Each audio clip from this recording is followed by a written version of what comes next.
Back to news. అభివృద్ధి అంటేనే విధ్వంసం. దీపం కింద చీకటి సహజం.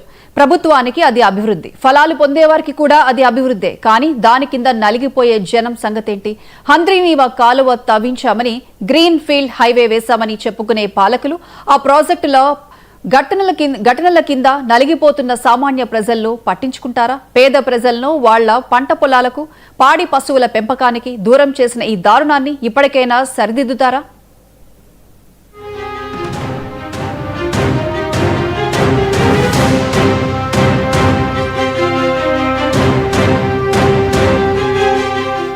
సత్యసాయి జిల్లా కదిరి నియోజకవర్గం తలుపుల మండలంలోని మూడుళ్లలో ఒక విచిత్రమైన పరిస్థితి ఏర్పడింది.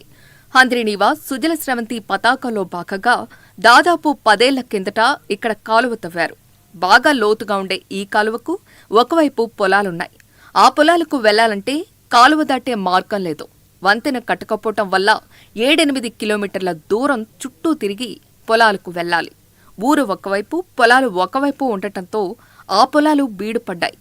సబ్బనగుంతపల్లి, దాంపల్లి, ఏపులపల్లి గ్రామాల్లో ఎక్కువ మంది గొర్రెల పెంపకం మీద ఆధారపడతారు.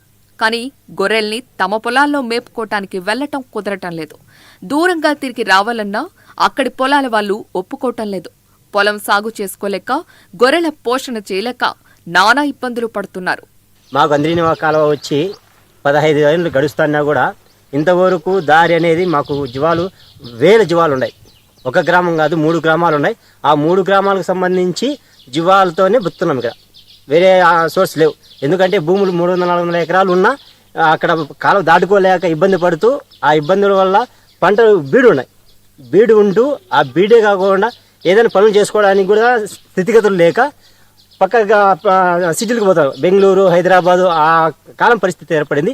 ఎందుకంటే ఇంతకుముందు గత ప్రభుత్వంలో కూడా ఎన్నోసార్లు అధికారులు, నాయకులు వచ్చి మాకు ఇక్కడ మభ్యపెట్టి ఇదిగో చేస్తాం రిప్రజెంటేషన్ ఆల్రెడీ ఎస్టిమేషన్ చూపించి మా చేతులకి ఇచ్చిన తర్వాత కూడా మంత్రులు కూడా ఇక్కడికి వచ్చారు.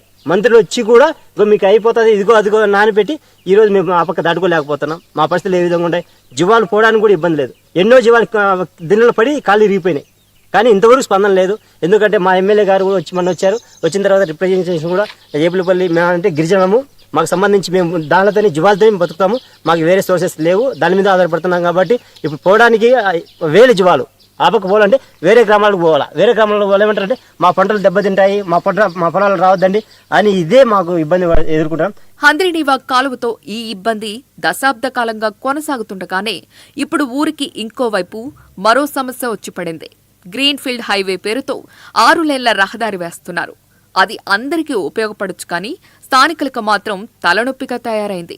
ఆ ఎత్తైన రోడ్డు దాటడానికి అండర్ పాస్లు లేకపోవడంతో ఆ ఊరి జనాన్ని ఎటూ వెళ్లనివ్వకుండా బంధించినట్టయింది. ఇప్పుడు ప్రెజెంట్ వచ్చేసి అక్కడ 6 లేన్ వస్తుంది. పశువులకు, గొర్రెలకు, మేకలకు అక్కడ దారి లేకుండా పోయింది.